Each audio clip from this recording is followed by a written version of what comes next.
आपको कि सरकार ने कानून सिर्फ आईवाश के लिए बनाया, वो कानून बनाया और अपने ही लोगों से सुप्रीम कोर्ट के अंदर पिटीशन डलवाई। रात को पिटीशन डलती है, सुबह को उसको स्टे हो जाता है। उसको कब्जा करने का हक है। भाई 2% में रहिए ना आप, हम दे रहे हैं आपको रिजर्वेशन। आप 2% कह रहे हो, हमको 10% रिजर्वेशन, चलिए 10% आप रहिए, 90% बाकी देश के लिए छोड़ दीजिए। करिए ऐसा भी उल्टा, वो भी नहीं करेंगे आप। नमस्कार, मैं पूनम और आप देख रहे हैं विस्तार भारत। इस वक्त मेरी मौजूदगी जंतर मंतर पर है। जिस तरीके से आपने देखा कि लगातार यूजीसी को लेकर देश भर में बवाल है और आपको बता दें कि सुप्रीम कोर्ट में 19 मार्च को सुनवाई होनी थी, लेकिन सुनवाई पर अब स्टे लग गया है। तो इसी मुद्दे पे बातचीत करने के लिए हमारे साथ सर मौजूद है। साइद अली सर एडवोकेट हैं। सीधा जानने की कोशिश करें कि देश में आज यूजीसी की जरूरत क्यों पड़ रही है। सर, पहला सवाल, लगातार यूजीसी के विरोध में आपने देखा प्रदर्शन कर रहे हैं लोग, आप क्यों चाहते हैं कि यूजीसी लागू होना चाहिए? यूजीसी के समर्थन में हम लोग प्रदर्शन कर रहे हैं, हम विरोध में प्रदर्शन नहीं कर रहे। तमाम लोग जो विरोध में कर रहे हैं, उन लोग जो प्रदर्शन कर रहे हैं उनके प्रदर्शन गलत हैं, वो भारत के संविधान के भी खिलाफ हैं और भारत की जो सुप्रीम कोर्ट है उसके उस आदेश के भी खिलाफ हैं, जिसमें ऑनरेबल सुप्रीम कोर्ट ने सरकार को कहा कि इस पर आप नियम लेके आइए, यूजीसी पर आप कानून बनाइए, ताकि दलितों के साथ, ओबीसी के साथ में ये पक्षपात ना हो सके, जो जिस तरह का वहां पर उनके साथ में भेदभाव होता है, ताकि उनके खिलाफ भेदभाव ना हो सके। तो ये यूजीसी का जो कानून है, बेसिकली ऑनरेबल सुप्रीम कोर्ट ने डायरेक्शन दी। ऑनरेबल सुप्रीम कोर्ट ने कहा, वो क्यों कहा, जब आपको याद होगा कि रोहित वेमुला की 2016 में उसने खुदकुशी कर ली, 2019 में पायल ताड़वी की हत्या कर दी गई। तमाम तरह के जुल्म की सितम की रोज कहानियां आती हैं, रोज तमाम आपकी सुनवाई में आती हैं सब चीजें। तो यहाँ पर ताड़वी की मदर ने और रोहित वेमुला की मदर ने ऑनरेबल सुप्रीम कोर्ट का दरवाजा खटखटाया कि इस पर कानून बनने चाहिए कि हायर एजुकेशन में सभी का हक है ना। ये तो बात नहीं है कि आप जाति के आधार पर उनके साथ पक्षपात करेंगे। तो यहाँ पर ऑनरेबल सुप्रीम कोर्ट ने कहा कानून बनाइए, इनको सुरक्षित करिए आप। वो सुरक्षित करने के लिए कानून भारत की सरकार ने बनाना था, लेकिन वो कानून क्या बनाया, वो कानून एक ऐसा आईवाश उन्होंने दिया, सिर्फ प्रतीकात्मक कानून बनाया, ताकि उनको पता थी कि हम कानून जो बनाने जा रहे हैं अपने लोगों से सुप्रीम कोर्ट में चैलेंज करवाएंगे और सुप्रीम कोर्ट को स्टे कर देगी। क्या लग रहा है आज भी जातिवाद होता है? क्योंकि तमाम लोग ये कह रहे हैं कि देश में जाति पाति नहीं है, सब भाई भाई हैं, सब हिंदू हैं। आपको लगता नहीं कि जातिवाद है देश में? मैं तो रोज खबरें पढ़ता हूँ, साहब घोड़े पर नहीं बैठने दे रहे, साहब मूछे में नहीं दे रहे। अभी अभी अभी करंट की, अभी आप खुद गूगल कर लीजिए, कितने आपको डेटा मिल जाएंगे।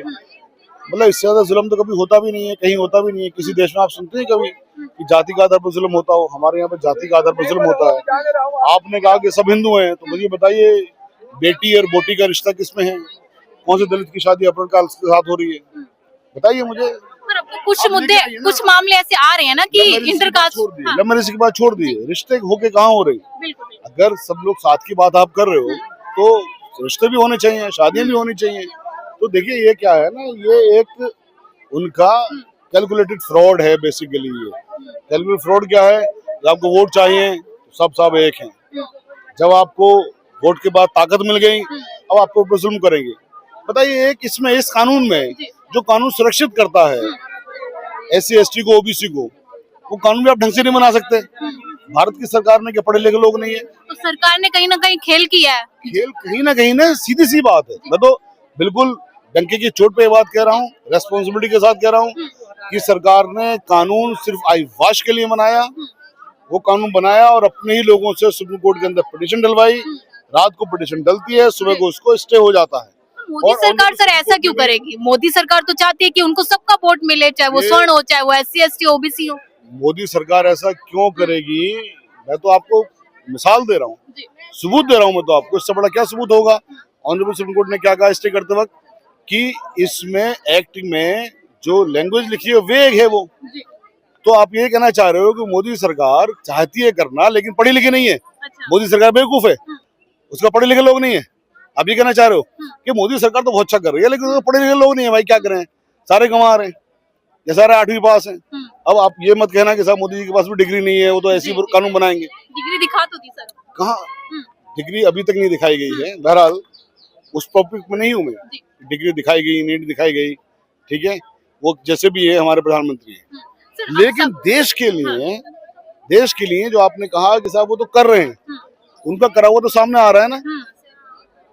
बताइए, एक कानून मुझे बता दीजिए कि सुप्रीम कोर्ट ने स्टे कर दिया हो, रात को पिटीशन लगी हो, सुबह स्टे कर दिया हो, एक कानून बता दीजिए मुझे। अच्छा सर, सवाल ये है कि जो स्वर्ण समाज है वो ये कह रहे हैं कि हमने 2% होकर भी अपना दबदबा दिखा दिया है लोगों को।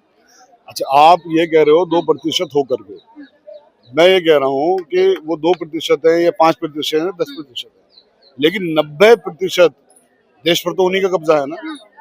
उनसे कोई लड़ाई थोड़ी नहीं है, लड़ाई तो हक की है ना। बात तो हक की हो रही है कि जब 90% एसेट्स पे आपका कब्जा है, चाहे वो सरकार हो, प्रशासन हो, ठीक है, या नौकरी, कुछ भी हो, 90% एसेट्स पे आपका कब्जा है, श्रवण समाज का कब्जा है।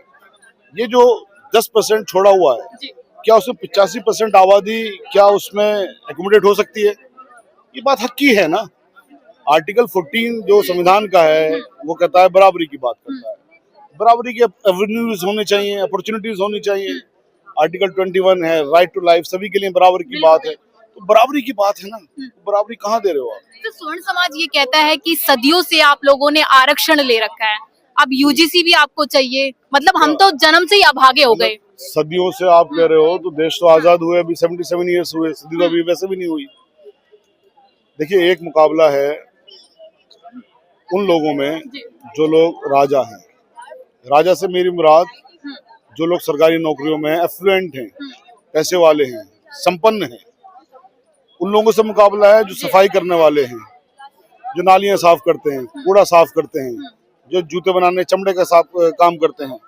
दलित समाज की पूरी तमाम तरह की जातियां हैं। जातियां जो दलित समाज की, वो काम पे आधारित है ना। तो कोई नाई का काम कर रहा है, कोई लोहार का काम कर रहा है, कोई सफाई का काम कर रहा है, कोई पानी भरने का काम कर रहा है। तो क्या इन लोगों का, एक संपन्न वर्ग का और इस वर्ग का कोई मुकाबला हो सकता है? ये तो एक सिंपल सा सवाल सबसे पूछता हूँ, बता दिए भाई। तो आपने जब उसका बच्चा जो पैदा हो रहा है, जो एक अछूत क्लास है, उसका बच्चा जो है, उसको एवेन्यूज ही नहीं है, उसको पढ़ने के लिए किताबें भी नहीं है, स्कूल भी मुयस्सर नहीं है। तो इनको बराबरी में लाने के लिए आपको एवेन्यूज तो प्रोवाइड करने पड़ेंगे। फिर आप तो, अब आपने अभी कहा वो 2% है संपन्न, जो सवर्ण मुक्त 2% बताया ना, तो फिर आपको बताइए 25%, अगर इनको 27% आरक्षण है तो आपको क्या दिक्कत है? आपके पास तो पूरा खुला खेल है। तो 2% लोगों को क्या 90% एसेट्स को कब्जा करने का हक है? अगर संपन्न सवर्ण वर्ग 2% है, तो क्या उन्हें 90% देश को कब्जा करने का हक है? भाई 2% में रहिए ना आप, हम दे रहे हैं आपको रिजर्वेशन। आप 2% कह रहे हो, हमको 10% रिजर्वेशन, चलिए 10% आप रहिए, 90% बाकी देश के लिए छोड़ दीजिए। करिए ऐसा भी, उल्टा वो भी नहीं करेंगे आप। सर, सुप्रीम कोर्ट पे विश्वास है कि फैसला आपके पक्ष में आएगा? देखिए, मुझे कानून पर विश्वास है, मुझे हमारे भारत के संविधान पर विश्वास है। उस संविधान की व्याख्या जब ईमानदार लोग करते हैं तो मुझे उन पर विश्वास है। वो सुरक्षा का काम करते हैं, वो संविधान की हिफाजत करने का काम करते हैं। वही व्याख्या करने का हक जब बेईमानों के पास चला जाता है, मुझे उन पर विश्वास नहीं। मेरे बड़ा सीधे से तर्क है। तो सब जगह ईमानदार लोगों का होना जरूरी है। ईमानदार अगर होंगे और काबिल लोग होंगे तो वो देश के संविधान की हिफाजत करने का काम करेंगे। देखिए, हमारे साथ इस वक्त शाहिद अली सर मौजूद थे। जिस तरीके से आपने देखा कि यूजीसी पर सुप्रीम कोर्ट का स्टे लग चुका है, लेकिन अब देखना ये होगा कि फैसला किस ओर आना है, क्योंकि लगातार देश में अलग अलग पक्ष अलग अलग तरीके से प्रदर्शन कर रहे हैं। लेकिन आपकी क्या राय, हमें कमेंट सेक्शन में जरूर बताइए। मैं पूनम, आप देखिए विस्तार भारत।